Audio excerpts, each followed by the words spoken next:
Gipahunong sa Department of Environment and Natural Resources ang konstruksyon sa luxury resort nga gitukod sa Santa Fe, Bantayan Island. Nakita sa DENR ang mga kalapasan sa pagtukod sa building sa Dastria Resort sa Santa Fe.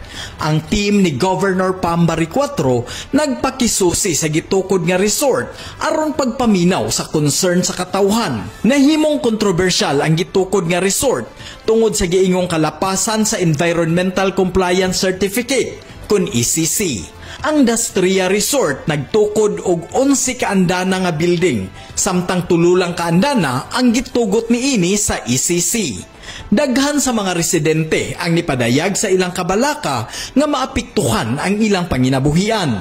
Samtang ang mga environmentalist nabalaka usab sa posibleng apekto niini sa environment, labi na sa gikabalakan nga improper nga wastewater management. Si Governor Pambari IV naglantaw sa kaangayan sa negosyo o katawhan, apil na ang pagpanalipod sa kalikupan.